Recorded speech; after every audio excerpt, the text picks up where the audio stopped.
त्या ठिकाणी संत निरंकारी बाबांची सेवा चालू आहे। त्या सेवेतील प्रमुख सेक्टरचे भोसरीचे अंगदजी जाधव साहेब आहेत। जाधव साहेब नमस्कार। नमस्कार। आज जी सेवा चालू आहे ती कशी आणि केव्हापासून चालू आहे? आज जी सेवा चालू आहे आमची तशी सेवा तर 1990 पासून चालू आहे आणि आज सकाळी 7 वाजल्यापासून चालू आहे। पूर्ण इंद्रायणी नदी स्वच्छ करणं त्याच्यामध्ये सर्वांचं पहिल्यापासून सहकार्य आहे। पहिल्यांदा आम्ही या ठिकाणीच करत होतो, परंतु आता विचार केला की परत आम्ही सर्वांनी घेतलं आणि त्यानंतर नदी पूर्ण स्वच्छ कशी करायची यामध्ये मुख्य अधिकारी आणि विशेष करून आमचे आज या ठिकाणी आवर्जून उपस्थित राहिलेले राजेश आगळे साहेब सहआयुक्त हे स्वतः जातीने या ठिकाणी सेवा करत आहे। तर आपण त्यांच्याच मुखातून या ज्या बद्दलचे जे अभिप्राय आहे तो ऐकूया। प्रेमाने बोला। आज आपल्यासोबत आयुक्त साहेब आहेत, त्यांच्याशी आपण पाहूया इंद्रायणीच्या बाबतीत आपणास। सर्वप्रथम नमस्कार। मी सहाय्यक आयुक्त ई क्षेत्रीय कार्यालय पिंपरी चिंचवड महानगरपालिका संत निरंकारी मंडळ भोसरी शाखेच्या वतीने हे सकाळी 8 वाजल्यापासून स्वच्छता मोहीम चालू आहे। या मोहिमेचा प्रमुख उद्देश असा आहे की इंद्रायणी नदी स्वच्छ करणे आणि ही सर्वांची काळाची गरज आहे। प्रत्येक माणसाचं कर्तव्य आहे की इंद्रायणी नदी स्वच्छ करणे। सकाळपासून आम्ही आत्तापर्यंत किमान 200 ते 300 टन सुका कचरा जमा केलेला आहे। सकाळी चरोली घाटावर आमची मोहीम झाली, त्यानंतर आता आळंदी घाटावर आम्ही स्वच्छता मोहीम करत आहोत आणि संत निरंकारी मंडळासोबत 1990 पासून आम्ही सेवा करत आहोत आणि त्यांचं हे जे काम आहे ते खरोखरच अतिशय पवित्र काम आहे। ह्या पवित्र कामासाठी आपण सर्व नागरिकांनी त्यांना सहकार्य करूया। सर्वांनी सहकार्य जर केलं तर इंद्रायणीसारखी पवित्र नदी आपण निश्चितच येत्या काही वर्षामध्ये स्वच्छ करू शकतो। धन्यवाद। कारण गेली कित्येक दिवस झाले इंद्रायणीचा प्रवास किती कठीण आहे हा आपण अनुभवलेला आहे। पालिकेच्या वतीने यामध्ये काय भर?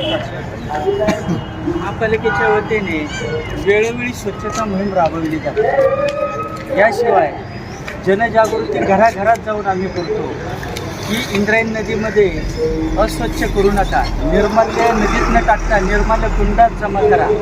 जे निर्माल्याचं आम्ही खत तयार करून तुम्हालाच आम्ही देत असतो। इंद्रायणी नदीमध्ये अनेक जीवजंतू राहतात। आपण इंद्रायणी अस्वच्छ केल्यामुळे त्यांचं अस्तित्व धोक्यात आलेलं आहे। जसं माणसाला जगण्यासाठी ऑक्सिजन लागतो तसं प्राण्यामध्ये जगणाऱ्या जीवजंतूला सुद्धा ऑक्सिजनची गरज आहे। आज जर आपण इंद्रायणीची अवस्था पाहिली तर अतिशय अस्वच्छता आपण तयार केलेली आहे। साहेब आपण असं म्हणतोय मग पिंपरी चिंचवडचं केमिकलचं पाणी नाही, पिंपरी चिंचवड मार्फत इंद्रायणीची स्वच्छतेतच आपण काम करतो। केमिकल हे सोडलं जाऊ नये किंवा आम्ही STPचं पाणी आहे STP बांधून आम्ही स्वच्छ पाणी करूनच इंद्रायणी नदी सोडतो। चिंचवडचा STP प्लॅन रेडी झाला आहे, अंडर कन्स्ट्रक्शनमध्ये आहे, लवकरच पूर्ण होणार आहे।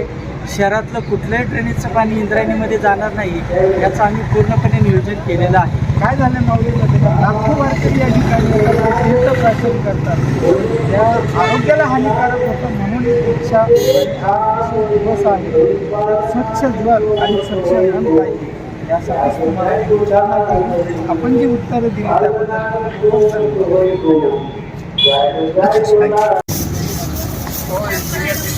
आळंदी नगरपालिकेच्या वतीने आज धन निरंकारजी या संस्थेद्वारे चालू असलेल्या स्वच्छता अभियानामध्ये मुख्याधिकारी कैलासजी केंद्रे साहेब या ठिकाणी स्वतः स्वच्छ मन आणि स्वच्छ जल या पद्धतीला आधार देत आहेत। निश्चित ही काळाची गरज आहे, कारण आपलं शहर स्वच्छ राहण्यासाठी मुख्याधिकारी जर हातात झाडू घेत असतील तर हा बदल निश्चित अपेक्षित आहे आणि त्यांचीही इच्छा आहे की शहर स्वच्छ आणि निर्मळ होण्यात आपला हातभार लागावा आणि त्यासाठी तेही पुढाकार घेतात। या गोष्टीचा आळंदी शहराला विशेष अभिमान वाटतो आणि धन्यवाद व्यक्त करतो की या ठिकाणी पालिकेला स्वच्छ निर्मित आळंदी पाहण्यासाठी एक स्वच्छ प्रयास.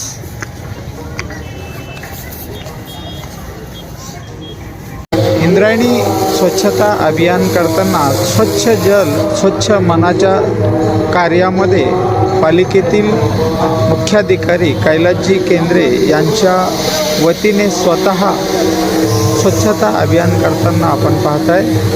या ठिकाणी घाट स्वच्छता अभियान चालू आहे, जी अग्निशामक दलाची गाडी घेऊन या ठिकाणी पूर्णतः घाट स्वच्छ करण्याचं काम पालिकेच्या वतीने आणि धननिरंकारची या संस्थेच्या वतीने चालू आहे. आपण पाहू शकता